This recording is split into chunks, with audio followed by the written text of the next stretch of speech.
Kadrun, saya kadrun terbesar di Indonesia. Kadrun tidak pernah merampok, kadrun tidak pernah merampok duit negara, tidak pernah korupsi, tidak pernah mengkhianat. Ketua GNPF Ulama Yusuf Martak yang juga pernah menjabat sebagai Vice Presiden PT Energi Mega Persada yang merupakan anak usaha Bakri Group. Yusuf Martak ini merupakan tokoh yang banyak terlibat dalam proses ganti rugi korban lumpur Lapindo, dan saat itu juga Yusuf Martak ini yang menjadi perwakilan Lapindo dan mengatakan tidak sanggup kalau ganti ruginya sebesar 3,8 triliun rupiah. Saya sebagai profesional pernah bekerja di PT Energi Mega Persada Tbk yang mendapat kucuran dana atau yang dinamakan hutang Lapindo. Pokoknya pihak Lapindo harus membayar. Mereka minta tolong saya untuk ngurusi ganti rugi korban lumpur di Sidoarjo. Saya ngurusi 6 tahun sampai 7 tahun. Dan akibat kejadian ini juga 2.500 warga, lebih tepatnya 25.000 warga harus mengungsi karena ada 1.800 lebih rumah hancur, 18 sekolah musnah di 3 kecamatan ini. Saya tidak tahu, menahu, dan tidak mengenal hutang Lapindo. Mesti jahat itu. Sopo khianat dan ngelarani hatiku, celaka uripmu. Dan saiki aku wis duwe daftare wong kualat saun kae. Ana daftar resminya. Orang tua saya berjasa memberikan geruduk proklamasi 56 untuk fakta proklamasi. Kita berhadapan dengan musuh yang berkamuflase seolah-olah menjadi orang Indonesia. Tetapi mereka tidaklah Indonesia secara hati, secara nurani, secara pikiran. Oleh si buzzer-buzzer binatang bayaran-bayaran ini. Ini sampah peradaban orang-orang ini. Tidak bisa dibiarkan. Kalau lo nggak suka sama NKRI, lo jangan tinggal di Indonesia, jangan pakai KTP Indonesia, jangan pakai KTP akta kelahiran dan lain sebagainya. PPKM diadakan, berkepanjangan, diperpanjang. Kenapa sih kok cuman LBP aja nggak ada yang berani? Apa sih kelebihannya LBP? LBP nggak ada apa-apanya, kosong di mata saya kok. Saya tidak peduli lagi kok. Jadi kalau ada pengamat mengatakan begini begitu, saya pengen juga ketemu dia. Sejumlah tokoh mendeklarasikan Majelis Penderitaan Rakyat yang disingkat MPR. Deklarasi yang dilaksanakan di kawasan Keramat Jati, Jakarta Timur ini muncul karena menganggap banyak aturan pemerintah yang kerap berubah-ubah dan tidak berpihak kepada rakyat. Benar-benar saya udah nggak tahan. Kemarin saya juga berkomunikasi dengan Habib Rizik, Beb, lama-lama nggak tahan Beb urusin antum, Beb. Karena kepingin sudah nggak kuat lagi, ada kepingin terjun lagi, Beb. Organisasi bajingan.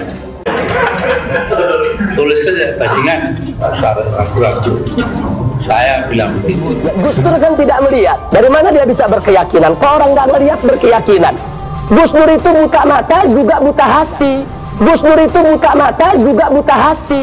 Sejak organisasi masyarakat Front Pembela Islam didirikan, beberapa peristiwa terjadi di sejumlah lokasi. Pada awal Juni 2008, FPI melakukan pembubaran paksa demonstrasi Aliansi Kebangsaan untuk Kebebasan Beragama dan Berkeyakinan. Mereka menolak hadirnya Ahmadiyah yang dianggap sesat. Aksi kekerasan dan perusakan fasilitas umum pun terjadi.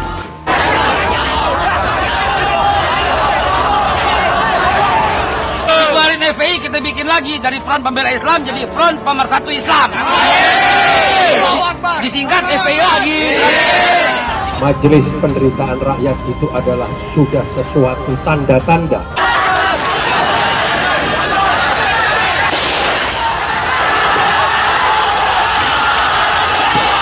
Ini adalah pertanda panggilan bagi anak-anak Nusantara, anak-anak negeri Indonesia untuk bersatu, bergandeng tangan, bersama-sama melawan musuh yang memang saat ini kita hadapi. Intoleransi, radikalisme. Kalau kita bicara toleransi, saya paling maaf ya, paling jijik bicara toleransi. Toleransi apa? Apakah pribumi harus habis dihanguskan? Kita habaib warga negara Indonesia, keturunan Yaman, Hadramut, jangan bikin galau di NKRI. Mau marah Habib yang lain terserah. Jangan mengganggu persatuan dan kesatuan yang ada di wilayah Jakarta.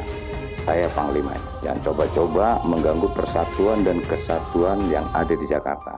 Kalau Bung coba-coba mengganggu itu, akan saya hajar nanti. Jangan nunggu dari HPI, jangan nunggu dari GNPF, jangan nunggu dari PA212. Semua turun. Mereka ingin memporak-porandakan warisan leluhur. Mereka ingin mengacau Indonesia dengan segala keragaman dan kebinekaannya yang dirajut, dipersatukan oleh Pancasila. Seorang menteri bisa menguasai seluruh tugas dan jabatan, berarti kabinet yang lain mandul. Jadi kalau bersoal tidak usah cari popularitas publik, datang saja ketemu saya akan layani untuk bicara di mana. Jadi jangan kita bohongi rakyat itu. Apa yang dilakukan oleh pemerintah? Hanya cuma bagi-bagi. Mana presiden kok levelnya bagi-bagi makanan dilempar sama begini doang. Lisanmu kau jaga, jangan hanya mulutmu seperti mulut-mulut yang tidak bertanggung jawab. Bagian dari tangan-tangan pengacau NKRI nantinya. Ini data-data saya kira bisa dilihat langkah-langkah kebijakan yang dilakukan pemerintah selama masa pandemi ini.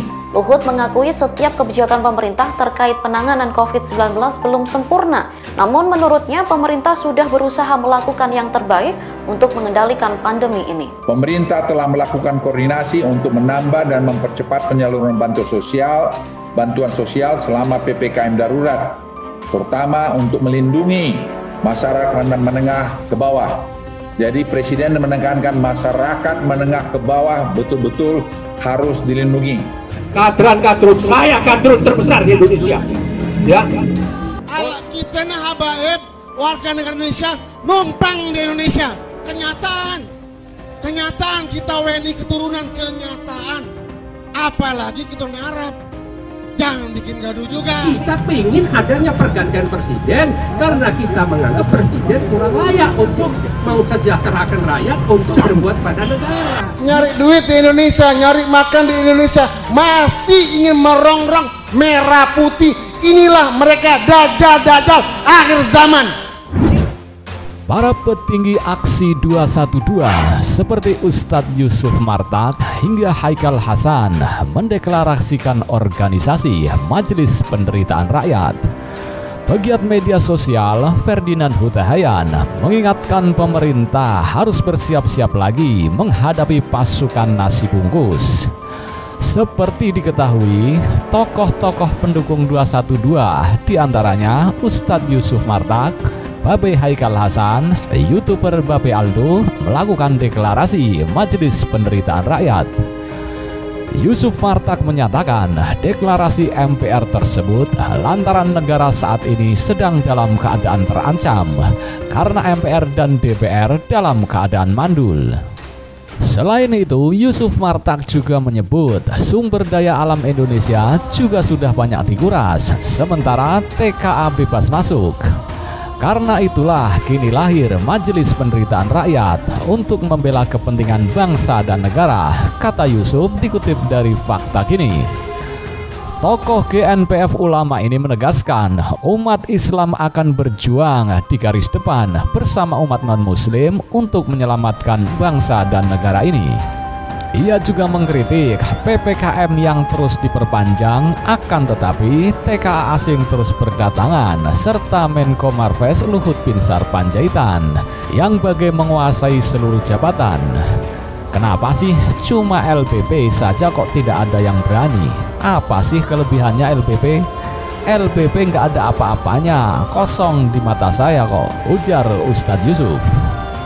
Pegiat media sosial Ferdinand Huta Hayan menilai deklarasi itu dilakukan karena utang juraganya ditagih. Dia menuding hal itu lantaran harta majikan mereka disita. Majelis Penderitaan Rakyat itu muncul karena utang juraganya ditagih dan harta majikannya disita.